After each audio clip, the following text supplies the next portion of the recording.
Hi all of you welcome back to Rama Reddy maths academy.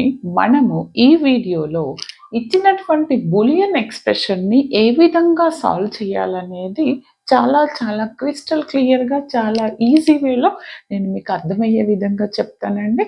వీడియోని ఎక్కడ skip చేయొద్దు, fast forward చేయకుండా చూడండి. Like, share, comment compulsory. And full video కావాలంటే డిస్క్రిప్షన్లో లింక్ ఉంది బేట, అక్కడికి వెళ్ళి చెక్ చేసుకోండి.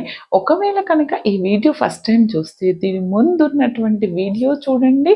ఏంటిది, బులియన్ లాస్ ఏంటి అండ్ ఆక్సియమ్స్ ఏంటి, ట్రూత్ టేబుల్ నుంచి ఏ విధంగా కన్స్ట్రక్ట్ చేస్తాము, అండ్ మిన్ టర్మ్ ఏంటి, మ్యాక్స్ టర్మ్ ఏంటి, and gate level, everything is available ఉందండి. అక్కడికి వెళ్ళి చెక్ చేసుకోండి. అండ్ వీటితో పాటు ఈ సబ్జెక్టుతో పాటు మన ఛానల్లో కాసం, MSF, DM, every core subject